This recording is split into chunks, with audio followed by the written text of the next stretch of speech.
Umupo si Jesus sa bundok at tumingin sa karamihan. Marami ang gutom, hindi lang sa tinapay, kundi sa ginhawa, direksyon at kapayapaan. At sinabi niya ang isang bagay na patuloy na umaalingaw-ngaw sa mga pusong nabibigatan. Huwag kayong mabalisa tungkol sa inyong buhay. Hindi ito mungkahi, isa itong tawag. Isang paanyaya mula sa langit na bitawan ang pasaning matagal mo ng dala.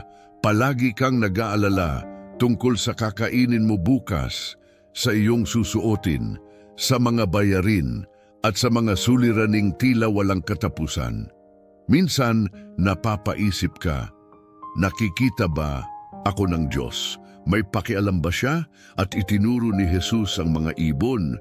Hindi sila nagtatanim, wala silang trabaho, hindi sila nag-aaral, at wala silang iniipon. Pero sila ay nabubuhay at Diyos ang nagpapakain sa kanila. Wala ni isa man sa kanila ang nahuhulog sa lupa na hindi alam ng Ama. Paano mo iisiping hindi ka rin niya iingatan? Mas mahalaga ka kaysa sa mga ibon.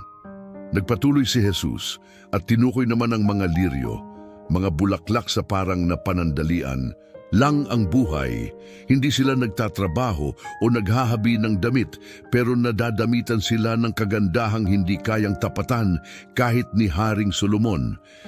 Binibihisan ng Diyos ang mga bagay na nabubuhay lang ng isang araw. Ikaw pa kaya na ginawa sa kanyang wangis ang kanyang pababayaan? Ang sinasabi ni Jesus ay hindi lang pag-aaliw, kundi isang pagsuway sa takot. Sinasabi niya, ginugugol mo ang iyong lakas sa pagkabahala sa mga bagay na wala kang kontrol, samantalang maaari kang magtiwala sa akin. Ang pagkabalisa ay parang pagtakbo sa treadmill. Pagod ka na, wala ka pang nararating.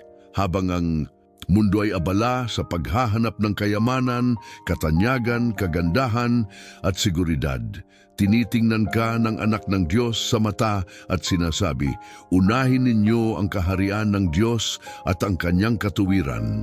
Hindi ito simpleng unahin si God, kundi ipagkatiwala sa Kanya ang lahat. Mamuhay ka bilang anak na may Ama sa langit, hindi amo, hindi estranghero.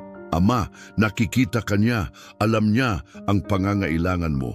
At gumagawa na siya sa mga bagay na hindi mo pa nakikita. Kahit wala kang nararamdaman, kahit nag-aalinlangan ka at nagwawakas si Jesus sa isang praktikal at nagpapalaya na salita, huwag kayong mag-alala sa araw ng bukas. Alam mo ba kung bakit?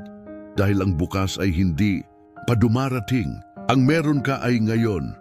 At ngayon narito ang Diyos, ngayon Kaniya tinatawag. Ngayon niya gustong palitan ang iyong pagkabalisa ng pananampalataya, ang iyong sakit ng kapayapaan, ang iyong kawalan ng layunin ng Kanyang kalooban. Marami kang hinahabol. Pero ang tunay na kulang sa iyong buhay ay hindi pera, hindi damit, hindi relasyon, kundi ang Diyos.